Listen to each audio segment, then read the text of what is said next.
In life, it is never too late to acknowledge the harm one may have caused someone else.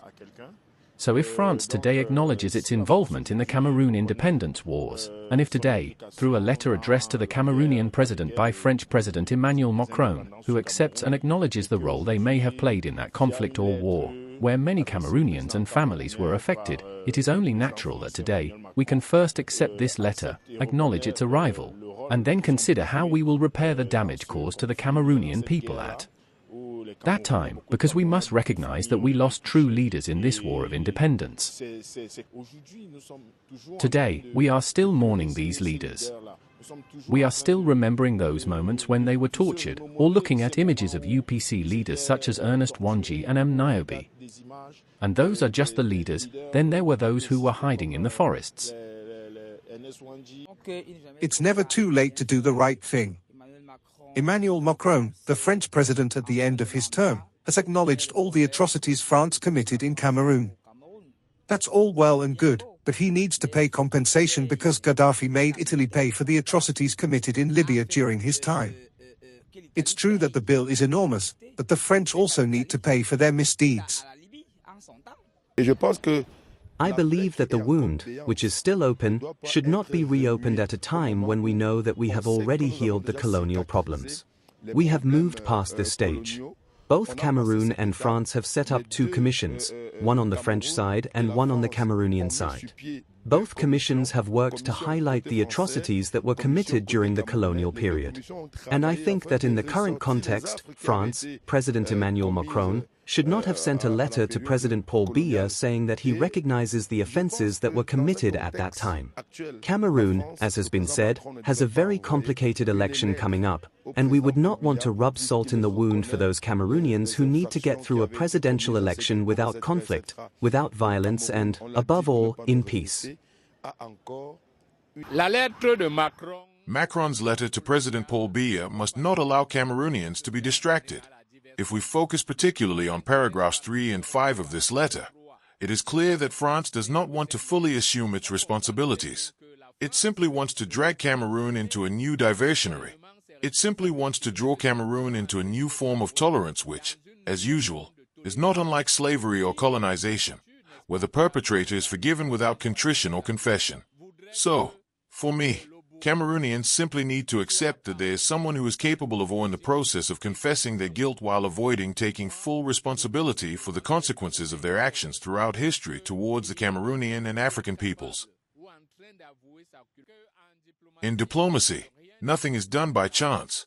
Macron chose to write a letter now, even though the report had already been officially submitted to Macron and then to Paul Biya by the chair of the Commission and her entire team. So this letter is really here because President Macron, who is Paul Biya's office, is not addressing Paul Biya but all of Paul Biya's children to let them understand that their parents and grandparents, who have a status that we know, that have assimilated natives, have agreed not to take the stance that all of Africa wants us to take, which is to fully embrace our history. I chose this space today because the figure of Charles Atangana should speak to all African youth and Cameroonian youth in terms of the paradox that must be embraced. The paradox to be embraced, not in a soporific way but in a prophetic way. That is, being able to correct the mistakes of history. No, France waged a war of colonization and opposition to decolonization in Cameroon. It is France that talks about repression because it wants to play on semantics. That is why I said that we are going to define our own lexicon and syntax and adopt our own paradigms. France talks about repression because it considers that it is in its overseas territory, French Equatorial Africa, and that there is a group of individuals who want to oppose the Escalonia. In this case, it is restoring order, that is France's language, but we who have been victims of what we call the Union of the Peoples of Cameroon, the historical dispute, that is to say France's refusal to apply the themes of trusteeship. We say quite clearly that France waged a war, and in its letter, finally, when I say in paragraph 3, he talks about the war and says that it continued after France. To say that the war was not France's doing.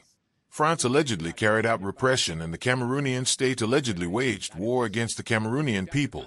But this needs to be clearly qualified and clarified because it was France that instigated a war and even continued it afterwards in the media, culturally and intellectually. We are still victims of France's colonial war in Cameroon. That is why he says towards the end that we are going to rewrite the whole history. Why are we going to rewrite history together? Does Germany write history together with France about the history of France? Do the United States write their history with Great Britain about the American War of Independence? No. Cameroon will write its history alone.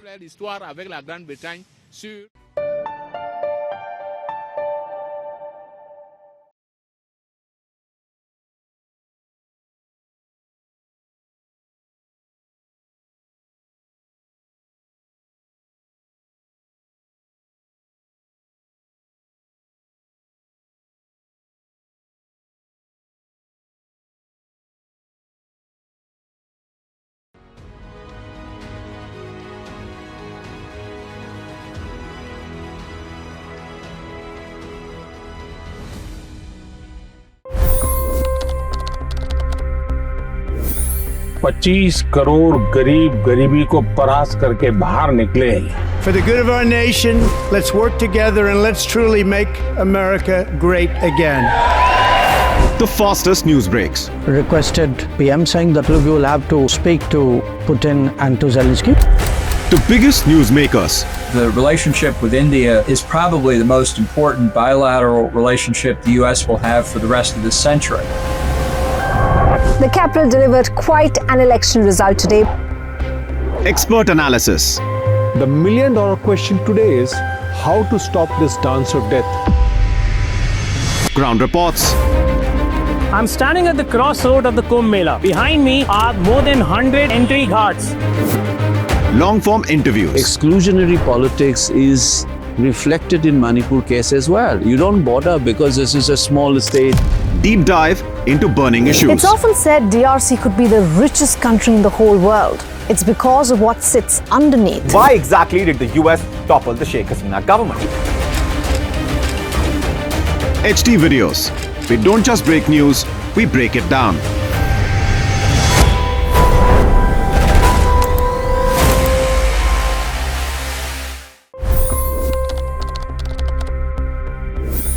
$25 crore गरीब गरीबी को परास्त करके बाहर निकले। For the good of our nation, let's work together and let's truly make America great again. The fastest news breaks. Requested PM saying that we will have to speak to Putin and to Zelensky. The biggest news makers. The relationship with India is probably the most important bilateral relationship the US will have for the rest of this century. The capital delivered quite an election result today. Expert analysis. The million-dollar question today is how to stop this dance of death. Ground reports. I'm standing at the crossroad of the Kumbh Mela. Behind me are more than 100 entry guards. Long-form interviews. Exclusionary politics is reflected in Manipur case as well. You don't bother because this is a small state. Deep dive into burning issues. It's often said DRC could be the richest country in the whole world. It's because of what sits underneath. Why exactly did the US topple the Sheikh Hasina government? HD videos.